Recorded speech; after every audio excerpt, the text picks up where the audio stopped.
Hello out there, dividend growth stock investors. It is your friend Colby, the DGI Crab, back on it with another Sunday video talking about those undervalued dividend growth stocks.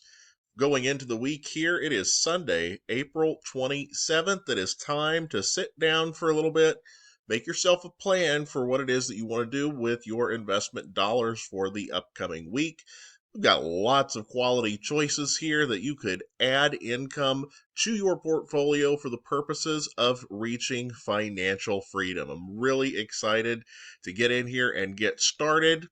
Now, I will tell you all from the top, I'm not a professional. Do your own due diligence before you invest in anything. I'm just here throwing out some ideas, but these are just my opinions. Now, for those of you who are new, the whole purpose of this channel is to invest in dividend growth stocks based on your age and your time horizon. Now, my personal strategy here is I put 50% of all new investment dollars each week into age-appropriate ETFs. So my portfolio has automatic diversification no matter what I'm doing with my individual single stocks. Now, what I'm trying to accomplish here is purchasing stocks that are yielding 30% or more above their 4-year average yield. And I've picked 60 of the highest quality dividend growth stocks to focus on for the channel, and I've put them into 4 separate categories or tiers based on, you guessed it, the age and time horizon of the investor. I'll get to that. Now, I do have a personal top 10 favorite stocks that I want to make sure that I have strong positions in by the time I've reached financial freedom. If any of those hit 20% or more above their 4-year average yield, I will go ahead and buy them regardless of what age category I think they're most appropriate for. Now, I will remain within my personal age tier with my investment dollars unless there happens to be a stock in a different category, a different age tier that's yielding 50% or more above the 4-year average yield. We've got several that are doing that right now across the different tiers. And then finally, if there's not a buyable stock within my tier in any given week, I don't invest less. I'll just put 100% of my money that week into age appropriate ETFs, or maybe not quite 100%. Maybe I'll dabble a little bit into some other tiers if there are stocks yielding 50% or more above the 4-year average. So that is the strategy, and we're going to get into the 4-tier spreadsheet here, you guys, and this is where we're going to talk about why I did this. So what I wanted to do was, 60 stocks is a lot of individual stocks to actively manage in your portfolio. So what I wanted to do with this was to break them into these separate categories so you'd have a more manageable amount of stocks that you could track and more religiously keep up on without being totally overwhelmed. Now this is tier 1. This is for the aged 18 to 30-year-old investors. And these stocks are typically going to yield you in the 1.5% range, and we want to see annual dividend growth to be comfortably above 10% collectively. That way, we're maybe not getting a lot of yield starting out, but when you're 18 to 30 years old and you're still young in your investment journey, you're not going to get to financial freedom with dividend stocks overnight. It's going to take some time. So you want to have that high annual year over year growth because you're going to be in the market for multiple decades and you want to get really big raises with those first stocks that you're buying.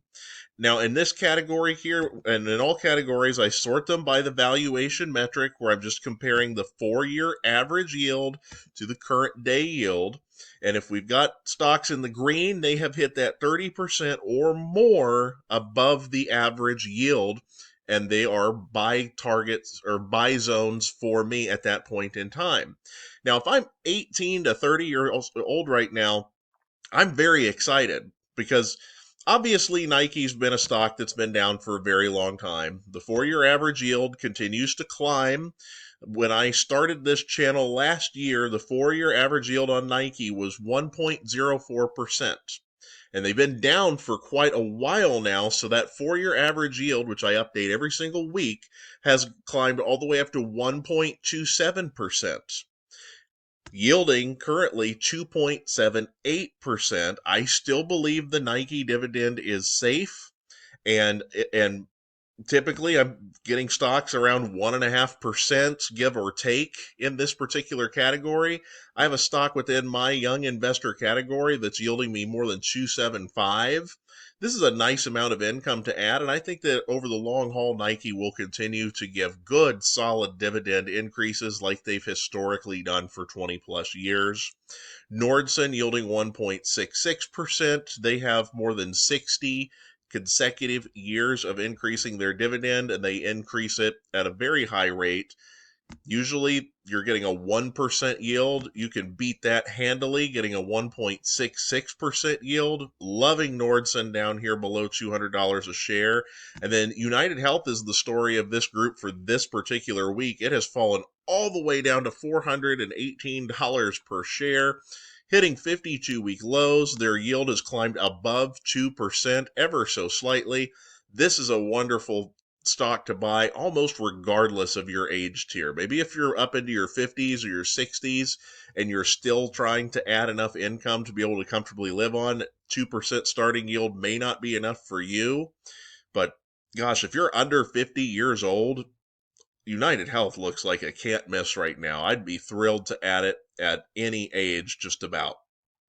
Now, for the tier 2, age 31 to 41-year-old investors, the starting yield we're going to get in this category is going to be a little higher. We're looking at more 3% yield, give or take, and we want to get high single-digit annual dividend growth. So 7, 8%, somewhere in there. We'll be pretty happy with that as a group with this collection of stocks here. We've got 4 stocks in this category that have reached the buy zone, with Target and Hershey being 50% or more above that 4-year average yield. We're getting a really high starting yield out of Target in particular right now, 4.64%. Hershey at 3.36%. These both look like slam dunks to me. And I absolutely love NextEra Energy down here in the mid 60s. You're getting a yield nearly 3.5%. The 4-year average of 2.4%.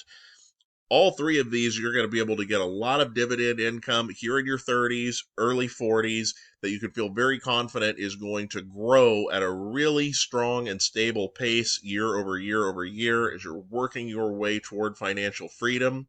Starbucks, they got that new CEO over from Chipotle, and they shot up over $100 a share, and now they've crashed back down to earth again. Starbucks back in my buy zone, yielding 2.9%.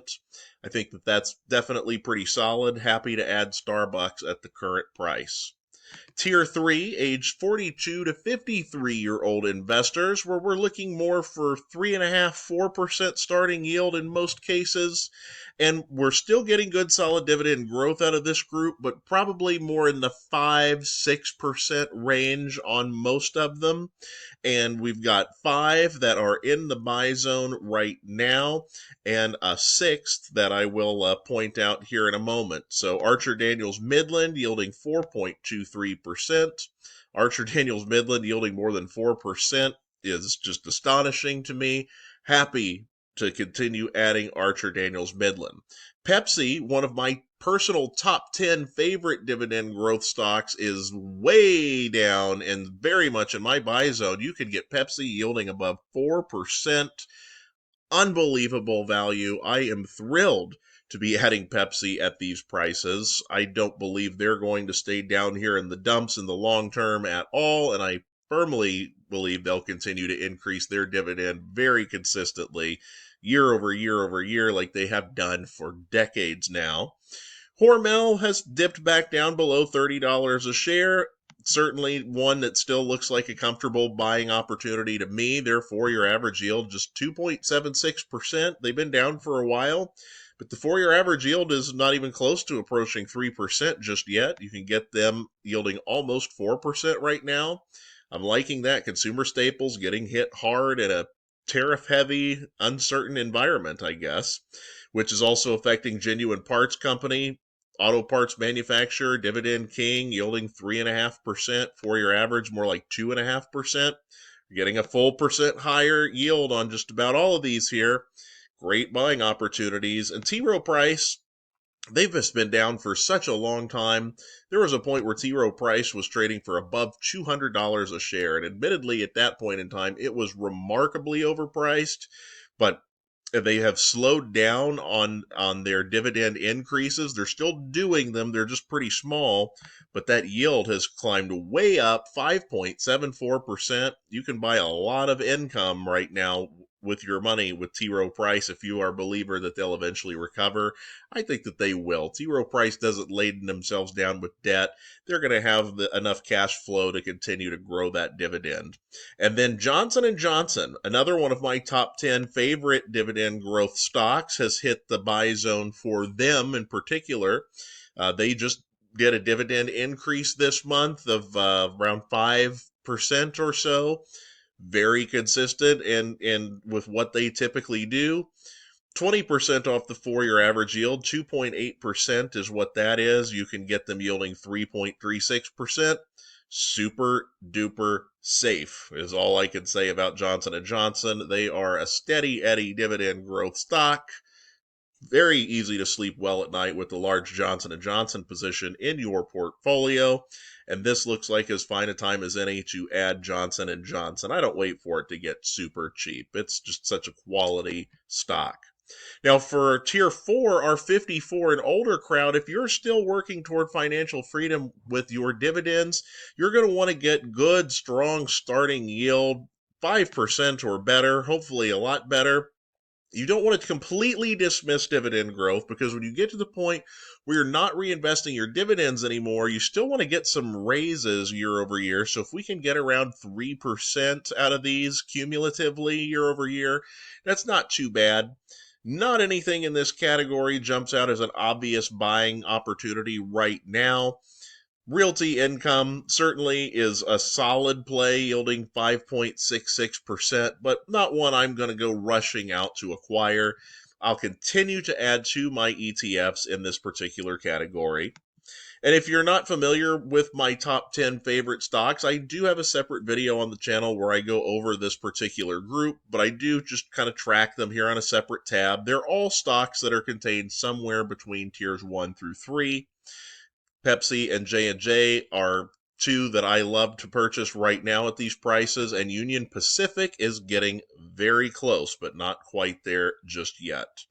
So the strategy for the week for each of the tiers for me would look like this. Tier 1, half my money goes into ETFs.